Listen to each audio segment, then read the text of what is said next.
The morning after the Hawthorne Foundation Gala, Kathleen stopped by her mother's penthouse to drop off a forgotten coat. She crossed the marble lobby of the Park Avenue building, the one her mother had lived in since Kathleen was 14. The penthouse elevator chimed, and the doors slid open. A man stepped out carrying an overnight bag. Good morning, Mr. Andrew. Morning, Patrick. Busy day ahead. That's the man the Foundation honored last night.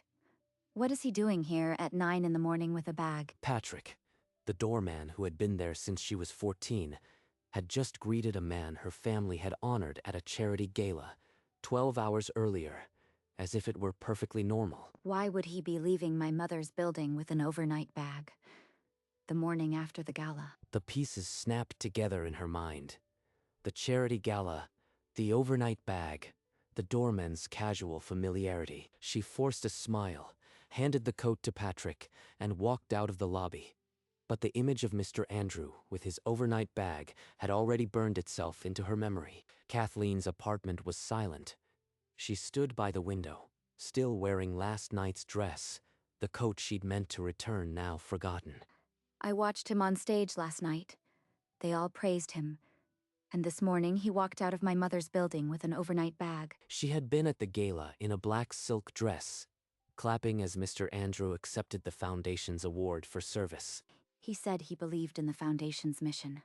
My mother introduced him as a longtime partner. She changed into jeans and a sweater, then sat at her desk and opened her laptop. I have access. Junior trustee access. From when Dad still thought I might join the board someday. The Hawthorne Foundation trustee portal loaded, its familiar logo, a ghost of her father's intentions. Let's see what grants Andrew's firm has received. Every board member's projects are listed. One grant appeared, dated 7 years earlier, $120,000 for a community center partnership. $120,000 to his company 7 years ago. The year Dad died. She clicked on the grant entry. The screen displayed a project name, Greenpath Community Center, with an address in Queens. Greenpath Community Center. I've never heard of it. Let's see where it is. She opened a map and typed the address.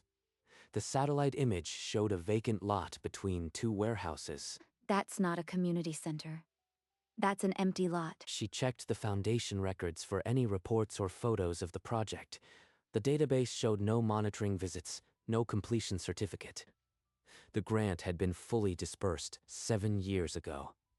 $120,000 for a building that never existed. So they paid his company $120,000 for a building that doesn't exist. This is fraud. She scrolled further, looking for approval signatures. The screen flickered to the grant authorization page. The approval signatures will be there. But I am not ready to see that name yet. She closed the laptop. The quiet of her apartment pressed in. One grant was enough to know something was very wrong. She barely slept. By dawn, she was back at her laptop, the Foundation portal open, searching for every grant to Andrew's firm. I'll go back 9 years. Every partnership, every community project linked to his name. The records were meticulous. 9 grants, spaced across 9 years, totaling $4.2 million. All to Andrew Development Group. 4.2 million. Their entire charitable mission funneled into his pocket. She printed the grant list and began cross-referencing addresses. Each community center or partnership led to a vacant lot, a P.O. box, or a dormant LLC. One shell entity, Bridgeway Holdings, had a registered office on paper that was actually a dry cleaner in Brooklyn. They routed money through fake companies. This wasn't just an affair. This was money laundering. She opened the approval page for the earliest grant, dated 2 years before her father died. The signature was clear. Susan Hawthorne, board chair. Mom approved it. Every grant, every year she signed. She knew exactly where the money was going. By the 3rd day, the evidence filled a folder on her desk. $4.2 million. Laundered through the charity her father had built. She went back to the earliest grant, dated 2010, 2 years before her father died. The same year Mr. Andrew joined the board. They started the affair the same year he joined the board. Mom brought him into the foundation for cover. A photo of her father at a charity event sat on the shelf. He had founded Hawthorne in honor of his own mother. He built this foundation to honor Grandma, and she used it to fund her affair while he was dying. She remembered the gala the night before, how her mother and Andrew had stood side by side, the picture of philanthropic partnership. You honored him on that stage. You called him a partner in service. It was all a lie. The doorman's face came back to her. Patrick had greeted Andrew like a regular, 12 years of regular. Patrick has seen every visit, every overnight. He's been a silent witness for 12 years. She pulled out Andrew's business card from the gala program. Developer, board member, thief. I need to know everything before I move. Every detail, every date. And Patrick holds the key. She picked up her phone and scrolled to her mother's contact. Her thumb hovered over the call button. What would I even say? I found the fake community centers and the shell companies. She set the phone aside. A direct call would only give her mother time to cover her tracks. Instead, she kept returning to Patrick's face from that morning. The way he had said, Mr. Andrew, without hesitation. He knows. He's known for years, and I think he'd talk if someone asked him properly. Patrick had been at the building for decades. A quiet man who remembered everything. She pulled on the coat she had meant to return. Now, a different kind of errand. She left her apartment and headed toward the diner across from her mother's building. Through the diner window, she saw Patrick sitting alone with a coffee cup in front of him. She took a breath, her hand on the cold door handle. This conversation would change everything. Inside the diner, the air smelled of old coffee and bacon. She crossed the scuffed linoleum floor and slid into the booth opposite Patrick. Miss Hawthorne, I didn't expect to see you here today. I wanted to ask you something important, Patrick, about the man you greeted this morning when I was in the lobby. Patrick stopped stirring his coffee. He looked up, his expression unreadable, and set the spoon down. You mean Mr. Andrew? You said his name so casually, like you've known him for years. How long has he been coming to this building? About 12 years, Miss Hawthorne. I remember the first night he walked through the lobby. Kathleen's heart pounded, and her hands grew cold under the table. She kept her voice steady. And you remember the exact dates? Every single visit? I remember everything, Miss Hawthorne. And I kept notes. If you want to know, I'll tell you. Patrick reached into his jacket and withdrew a small leather-bound notebook, its pages thick with handwritten entries. Every visit to the penthouse, Miss Hawthorne. Mr. Andrew has spent the night at least twice a month for 12 years. I wrote down the dates. March 17th, 2009, November 8th, 2009, every one. Were there ever any other men visiting my mother, other than Andrew? 2 others. Mr. Collins from 2013 to 2016, and Mr. DeMarco for about 2 years after that. 3 separate affairs, all overlapping with the grant fraud. This wasn't just an affair. It was a system. Kathleen sat back, the cheap vinyl squeaking under her. The evidence was building into something far larger than she had imagined. I never spoke of it, Miss Hawthorne. It wasn't my place, but I wrote it all down. Why did you keep the notes if you never intended to use them? Because a man should remember what he sees, and because one day someone might need the truth. Why didn't you ever tell anyone, Patrick? The board, the police, all these years. It was not my business to speak of, Miss Hawthorne, but I knew, and I remembered, so I wrote it all down. Kathleen looked at the old man, seeing a lifetime of quiet dignity and unspoken truth. I need a record of these dates. Do you mind if I take a photo of the pages? He nodded, opened the notebook to the most recent page, and laid it flat. She snapped a photo with her phone, capturing the evidence. That notebook is the corroboration that will break the whole scheme open. 12 years of silent witness. She lowered the phone, her jaw set. The decision was made. I am going to hire a forensic accountant.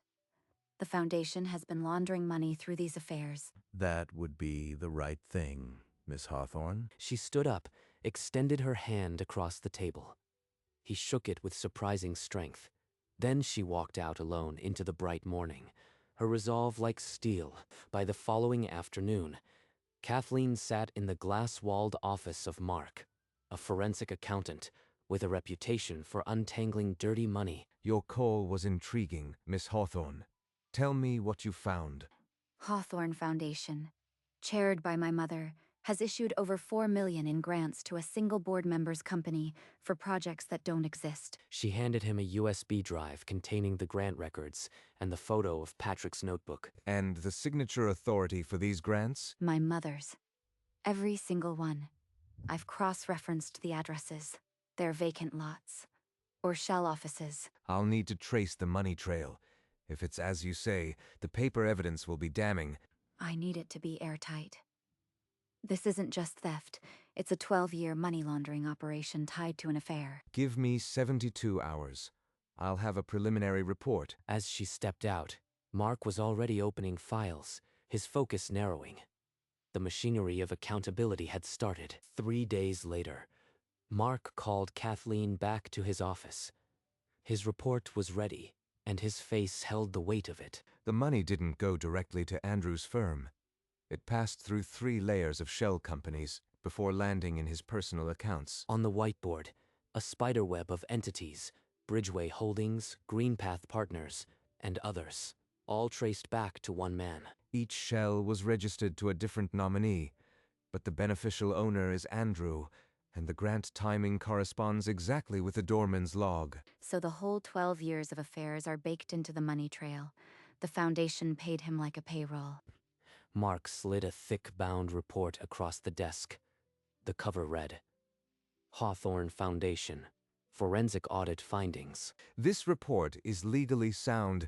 It's enough for the New York Attorney General's nonprofit oversight unit to open a formal investigation. He's right.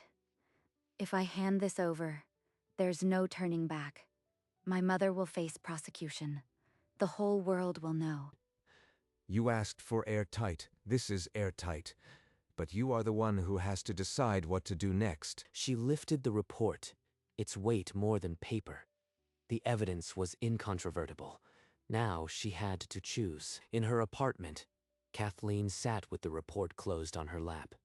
She already knew every number. She needed to see her mother's face first. The next morning, she attended the Hawthorne board meeting as a junior trustee. Taking a seat in the back of the room, Susan presided with a practiced smile. Her voice smooth, her hand steady on the gavel. I am pleased to announce our partnership with Andrew Development continues to thrive. Mr. Andrew's commitment to our mission is unparalleled. She's praising him. As if he isn't the thief she's been sleeping with for 12 years. The gala last weekend was a tremendous success. We raised enough for 3 new classrooms. Kathleen watched her mother bathe in applause. There was no remorse, no hesitation, only a performance. That's it. There's no reaching her.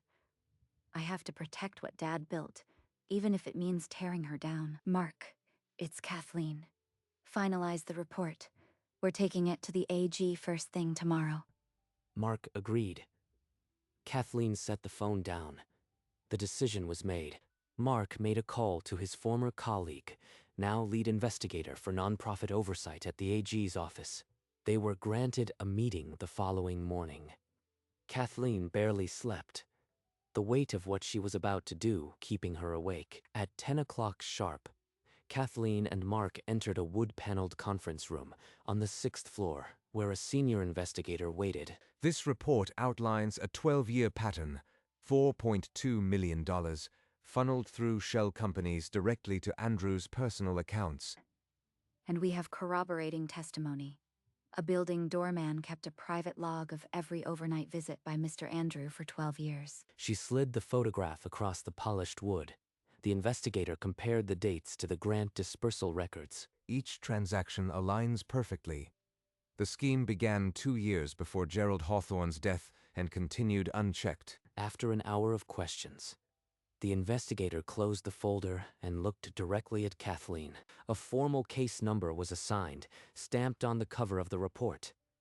The investigation was now active. It's out of my hands now. Whatever comes next, my father's legacy will be cleared, even if it destroys my mother. 2 days later, the AG's office formally interviewed Patrick. He arrived in his uniform, his leather notebook tucked inside his jacket. I wrote down every date he came to the penthouse, morning or night. I never missed a visit. The investigator cross-referenced Patrick's log with bank records and shell company filings.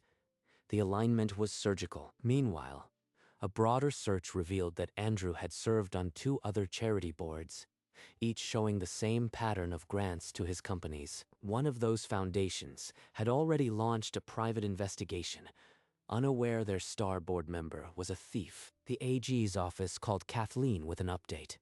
The case was now a multi-foundation fraud investigation. So Andrew did this to other charities too. He used the same playbook elsewhere. The investigator confirmed. Andrew's scheme had siphoned at least $9 million across 3 foundations. Back at his development firm, Andrew received a call from his accountant. The AG had subpoenaed his records. The machinery was turning, and Andrew knew, for the first time, that the quiet doorman had been his undoing. The next morning, Susan Hawthorne entered the AG's office, her smile practiced, eyes betraying fear. I don't know why I am here.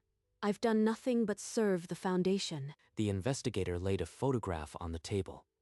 It was Patrick's notebook, Mr. Andrews' name circled. A doorman's scribbles? You can't be serious. Then the forensic audit report.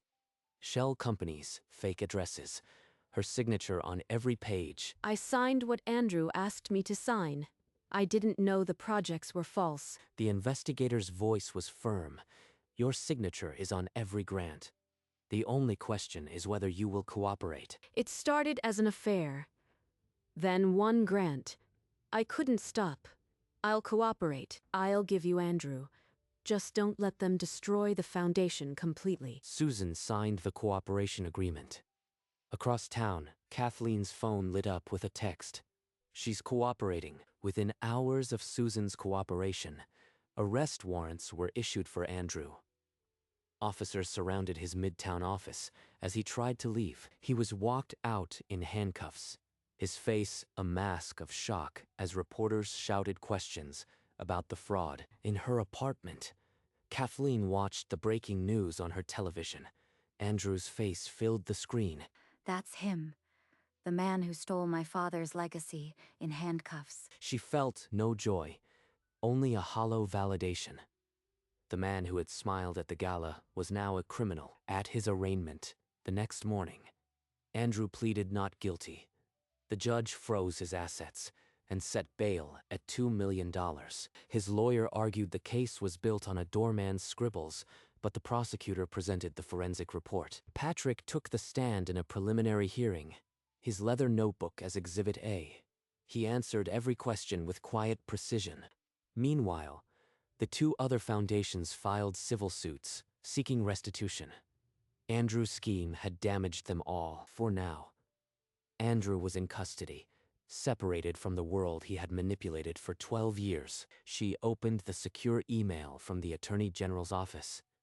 The investigation's final report was attached. Susan Hawthorne's non-custodial sentence had been finalized, along with her lifetime ban from nonprofit governance. Mr. Andrew would serve 6 years in federal prison, all his assets seized for restitution to the victims. The Hawthorne Foundation was now under the control of an independent trustee. Its original board dissolved immediately. So it's over. The foundation is saved, but it's an empty shell without a leader. She stood alone in the empty boardroom, her father's photo in her hand. Her phone rang. The trustees wanted to meet with her about guiding the foundation forward. They'll ask me. I know they will. But am I ready to carry the weight of Dad's legacy? She placed the photograph of Gerald Hawthorne on the polished boardroom table, beside the foundation charter. The board would convene next week. The future of the Hawthorne name rested in her decision. The following Monday, Kathleen entered the boardroom to to find the three independent trustees already seated, their expressions expectant. One of them spoke gently. They wanted her name, her connection, to guide the foundation as interim chair. I am not sure I am the right person for this. My mother's shadow is long. Her eyes drifted to the photograph of Gerald she had placed on the table earlier. His smile seemed to say something. Dad didn't build this for her. He built it for people. Maybe I can make it right. All right? I'll accept the interim chair. But we rebuild from the ground up. No more legacy in name only. She walked to the head of the polished table and sat in the chair her mother had occupied for over a decade. Later that afternoon, she opened the Foundation's digital charter and began editing the mission statement. Clean structure, transparent grants, real oversight. This time, it will mean something. Outside her window, the Manhattan skyline glowed against the night. A new chapter was beginning, built on truth and quiet witnesses. Late that night, Kathleen stared at the Foundation logo on her screen. The name Hawthorne had become a brand of shame. She thought of Patrick and how he once mentioned his late wife, Marguerite, who had been a hospice nurse. He never sought recognition, but his wife's name could carry the grace this foundation needs. The next morning, she presented the idea to the trustees, rename the foundation the Marguerite Foundation, and make Patrick the guest of honor. The trustees approved quickly. Word spread through the staff that a ceremony would be held in 3 days. Kathleen picked up the phone and called Patrick directly, her heart racing, though the plan was set. Hello, Miss Hawthorne? Is something wrong? Nothing's wrong, Patrick. The foundation wants to rename itself after your late wife, Marguerite. You'd be the guest of honor at the ceremony. I don't know what to say. She would have been so proud. She hung up, knowing that in 3 days, the quiet witness who had held the truth would stand where the fraud had lived. The foundation lobby filled with quiet anticipation. Patrick walked in wearing a civilian suit, his face a mixture of nerves and dignity. He took his seat in the front row, hands folded, eyes fixed on the covered plaque. Kathleen stepped to the podium, her voice steady as she addressed the small crowd. This foundation was built on a promise to my grandmother, but it became a lie. Today we reclaim it with the name of a woman who embodied true service. She pulled the cord, and the fabric fell away, revealing a brass plaque engraved with the Marguerite Foundation. The golden light caught the polished surface, the engraved letters shining. Patrick stared at the plaque, his lips trembling. The silent doorman, who had witnessed everything, was no longer silent. Marguerite spent her life caring for others in their final moments. Her name will now carry the same compassion forward. As the applause swelled, Kathleen stepped down and hugged Patrick. He held on tightly, his shoulders shaking. After the ceremony, a single white lily was placed on the plaque, a quiet tribute to the quiet nurse. When the last guest departed, Kathleen and Patrick walked together into the building's golden lobby, the ceremony still fresh in their steps. The same lobby where she had watched Andrew exit with his overnight bag, where the truth had first cracked open, now felt like a sanctuary. I never thought my Marguerite's name would be on something like this. Thank you, Miss Hawthorne. It was the least I could do. You held the truth for 12 years. Now it's your name that carries it on. She was a good woman. She used to say that caring for someone at the end is the highest honor a person can give. And now the foundation will honor that same principle. Real service, not performance. They stood together in silence, looking at the plaque that carried her name. The building's afternoon light held them both. Patrick's shoulders relaxed, as if a quiet weight had finally lifted. This is what my father would have wanted. Not a name to protect, but a purpose to serve. In the golden stillness of the lobby, the past and the present finally made peace. The Marguerite Foundation plaque would hang as a quiet reminder. Sometimes the greatest witness is the one who never speaks. Patrick had been that witness. His notebook a silent ledger of 12 years of betrayal. Now, his wife's name would carry a mission built on the truth he had guarded. What Dad started, We finally finished. With honor, not revenge. She looked at Patrick and saw not just a doorman, but a keeper of legacy. The foundation would now fund community health projects, exactly as Marguerite would have wanted. Patrick turned from the plaque, his eyes clear, as if a long-held breath had been released. Kathleen rested her hand on the brass engraving, then stepped back into the golden light. The lobby would remain a place of comings and goings, but now held a name that outlasted scandal, and in that name, the quiet witness had finally found his voice.